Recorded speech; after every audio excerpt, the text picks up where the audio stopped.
Thank you, Prime Minister Holes, for the warm introduction. It's an honor to welcome you all to the 26th United Nations Climate Change Conference. Not long ago, the bells of Windsor tolled in mourning as Britain laid to rest Queen Elizabeth II, the nation's longest-serving monarch, a woman who defined an age and held her family together through silence, strength, and scandal. As she was buried beneath the stones of St. George's Chapel, a new reign began, though shadows lingered. Behind the veils and hushed corridors of Buckingham Palace, a secret stirred. It had nothing to do with statecraft, treaties, or diplomacy. It was something far more intimate. A handwritten will, kept in her Balmoral desk, meant only for the eyes of her most trusted child, Princess Anne. For years the world watched Charles take the crown, Camilla rise beside him, and William and Kate stand ready for the throne's future. Yet while the public saw the choreography of tradition, they had no idea what the Queen had left behind. Hidden in her words were final truths, words of loyalty, doubt, and wishes she had never spoken aloud. When Princess Anne finally revealed the contents, King Charles was said to have wept, not only from grief, but from the weight of shock and regret. The will spoke not of crowns or jewels alone, but of names she had shielded, ties she had questioned, and choices she had postponed for appearance's sake. She praised Anne's quiet devotion, reaffirmed her confidence in William, and notably made no mention of Camilla as queen. With that, a new fault line appeared within the royal family, not crafted by tabloids or television cameras, but by Elizabeth's own unguarded words. What followed was a story of legacy, secrets, and a crown made heavier by the truths of the past. Because when a mother speaks from the grave, even a king must listen. At Balmoral, the Queen's sanctuary, the discovery unfolded. Long her retreat from public duty, it became the setting for revelation. In her private study, behind old letters, diaries, and faded photographs, Princess Anne uncovered an envelope. It bore her mother's wax seal and the inscription, "To be read by Anne alone, then shared with the family." At first it seemed a farewell message, but it was far more than that. What Anne uncovered was not a simple farewell, but something far deeper. It was a handwritten will, composed entirely in ink, dark navy, in her own distinctive cursive. It carried no legal authority, nor was it ever meant for Parliament or the Privy Council. Instead, it was personal, revealing the Queen's unfiltered thoughts about her children, the future of the monarchy, and which heirlooms she wanted passed down by love rather than tradition. Those close to the matter say Anne was visibly shaken as she read. The Queen expressed unease over the family's direction, singling out Charles and Camilla's leadership as uncertain. While acknowledging Charles's devotion to duty, she questioned his emotional judgment. Camilla's name never appeared, not as queen, not as consort, not even as wife. The silence was louder than words. But before we continue, we'd love for you to hit the subscribe button if you're enjoying this video. If you just did, we truly appreciate it. Now, let's get back to the main content. In contrast, the Queen praised Anne with striking warmth, calling her the family's steady foundation, the one who never sought recognition but earned it through action. She even described her as a silent sword, defending the monarchy not by words but by consistency. Her message to William was brief yet powerful. You carry the weight of the people's trust. Let your mother's light guide you when mine fades.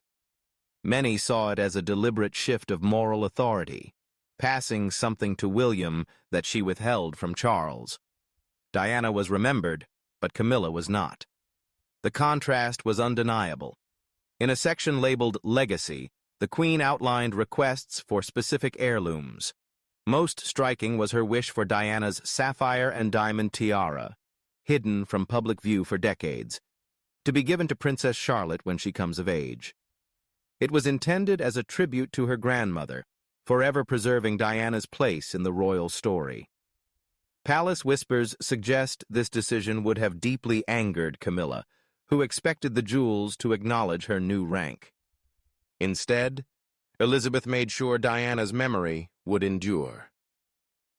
When Anne read the will aloud during a quiet gathering at Windsor, the room reportedly fell silent.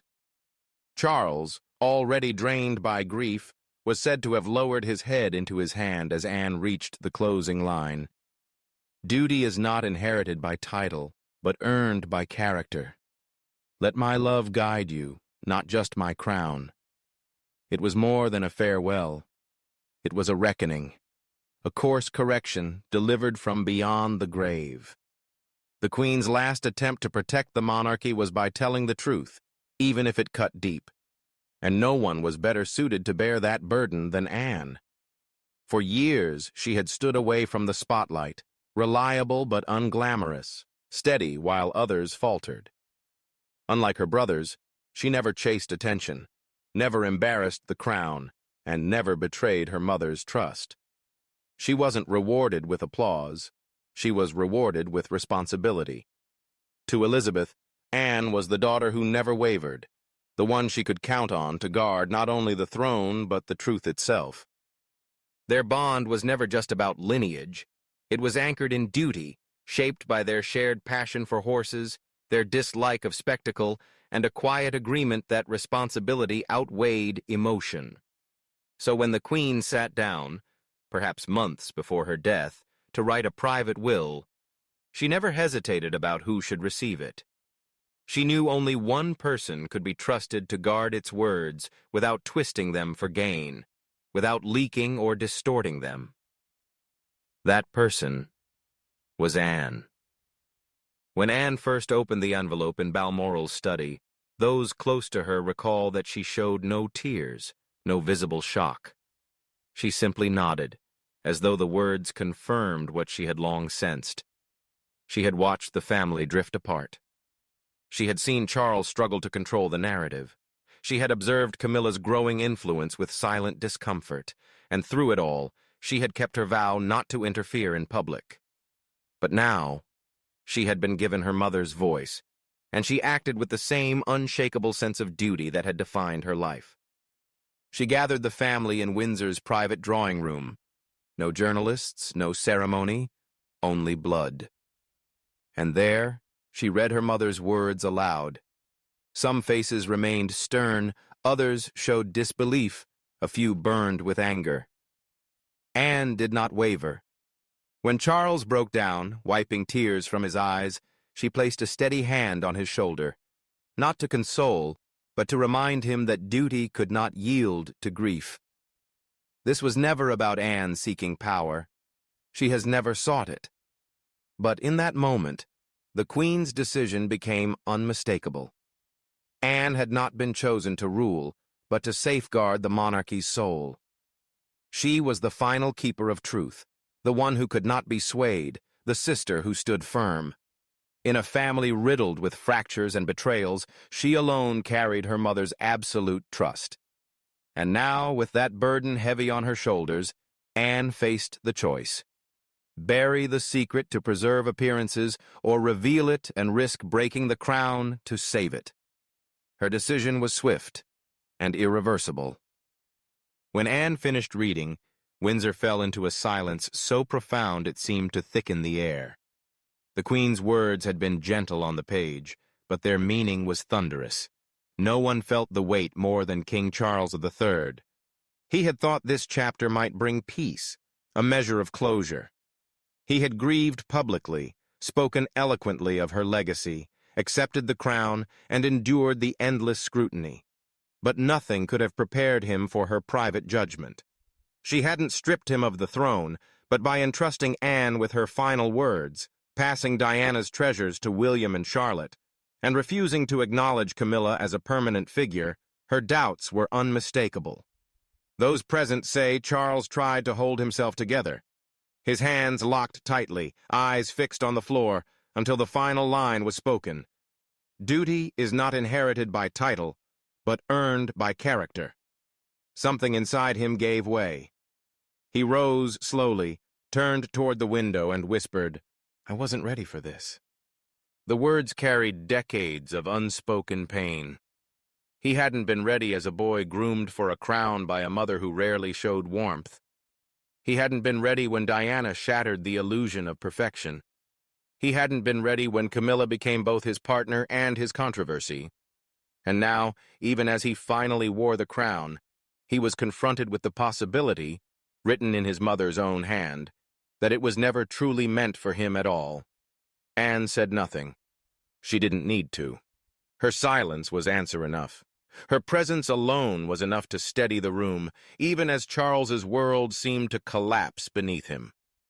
Palace staff later revealed that he avoided all public appearances that evening. Instead, he locked himself away in his chambers, clutching a single photograph of his mother. Those who passed his door heard muffled sobs, and a single question repeated again and again. Why didn't she tell me? It wasn't anger that consumed him. It was the kind of wound only a mother could inflict, not upon a king, but upon her son. For all the rituals, ceremonies, and speeches, Charles had longed for one final gesture of reassurance, words that would affirm his place and soothe his doubts. You're ready, my son. But that assurance had gone instead to Anne, and in symbolic legacy to William.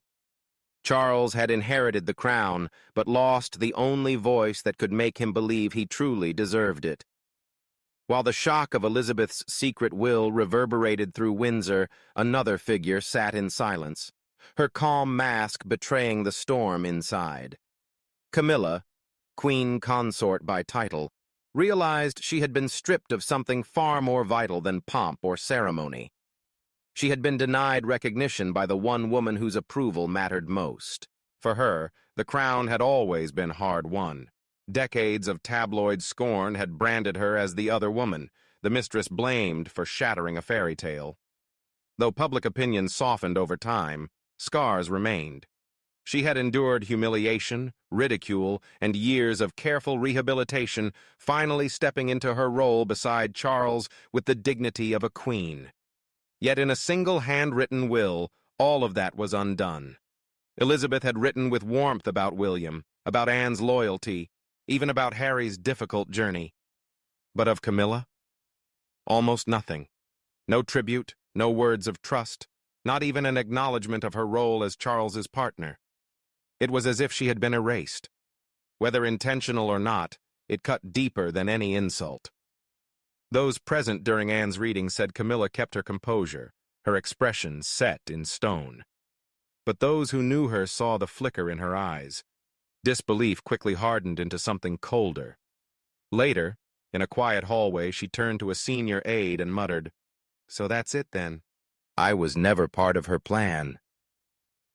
It was not simple disappointment. It was devastation cloaked in defiance. She had spent years learning the rules of the palace, sharing stages with the queen, rehearsing the image of acceptance. Yet now the truth was undeniable. No matter how long she stood beside Charles, Elizabeth had never seen her as a true royal. And neither perhaps did Anne, William, or even the nation itself. Behind closed doors, Camilla confronted Charles. The exchange was never formally recorded, but one insider claims she told him, "You promised me she came around, that she finally accepted us." Was that a lie? Charles said nothing, because in truth he didn't know. His mother had been cordial, even polite, but warmth? Never. Forgiveness? Perhaps. Acceptance? Never completely. And now, with her silence, the queen had spoken louder than words. Camilla was queen by circumstance, not by blessing. What stung most wasn't what Elizabeth had written. It was what she had chosen to leave out. A single line could have legitimized Camilla's place in history. Instead, silence erased her. She wore the crown. She held the title. But in the only judgment that mattered, Elizabeth's final words, she did not exist. That realization left Camilla colder than the crown itself ever could. As the revelations from Elizabeth's hidden will rippled through the palace, attention shifted to another pair. Not through scandal, but through quiet inevitability. William and Catherine had not expected to be singled out in such a way. To them, wills were routine matters, the monarchy already secured in the open air of public ceremony. But what Anne read next changed everything. Within the final pages was a letter, set apart from the rest, written in Elizabeth's own hand. Though not binding in law, its symbolic force was undeniable. To William and Catherine, she wrote, "You are the future I trust most. Let no one, whether kin or outsider, diminish your place. In you, the crown finds its conscience again." The room fell into stillness. Charles, already hollowed by the earlier revelations, did not react. But Camilla's jaw tightened. She knew this was no casual note. It was a benediction, a sign that Elizabeth's legacy would not flow through Charles and Camilla, but through William and Kate. The letter carried more. Elizabeth had set aside certain heirlooms for the couple, not only jewelry, but personal diaries, private notes, and even letters exchanged with Diana, preserved since her death in a locked drawer. These belonged to Catherine. Let her read them in her own time. Diana would have wished it so. At those words, Kate is said to have wept silently. She had never sought to replace Diana, yet always lived under comparison. Now, in the Queen's hand, came the final acknowledgement that she was chosen as custodian of Diana's memory. William remained composed, but his eyes betrayed the weight of the moment. This was no ordinary inheritance. It was a quiet anointing, not of thrones and titles, but of trust, lineage, and spirit. Behind the scenes, staff whispered that the letter carried more weight than many formal decrees. Elizabeth had always understood symbolism, and she had chosen her symbols carefully. In the days that followed, the shift was visible. William carried himself with firmer authority. Catherine appeared at engagements with new, quiet strength, more assured in her place. Together, they seemed bound by a renewed sense of unity, an understanding that they were now not only heirs, but the living heart of the monarchy. It was never just about them as individuals. It was about what they represented: Diana's compassion, Elizabeth's duty, and the hope of a new generation. All of it had been entrusted to them. In a monarchy bruised by past scandals and internal fractures, this gift was more than sentiment. It was a recalibration of destiny. When the last line of Elizabeth's will was read, Windsor was enveloped in reverent silence. There had been no spectacle, no accusations, no humiliation. Only one final lesson: duty must always eclipse drama. That was her life's creed. For more than 7 decades, she had embodied restraint, discipline, and service. In her last act, she wielded those same qualities to guide the crown once more. Her words did not punish. They revealed. They named who had earned trust and who held power only by persistence. Charles was left to reckon with the truth he had long feared. Camilla, though crowned, stood diminished not by insult, but by omission. Anne, steadfast and unswerving, was affirmed as her mother's truest confidant. And William and Kate, steady and unassuming, were marked as the embodiment of continuity and grace. Elizabeth made her intentions known not with cameras or broadcasts, but with pen and paper, the old sovereign's way. And even in death, her voice carried finality. The crown, she reminded them all, does not belong to those who seize it. It belongs to those who serve. That was her last and greatest legacy.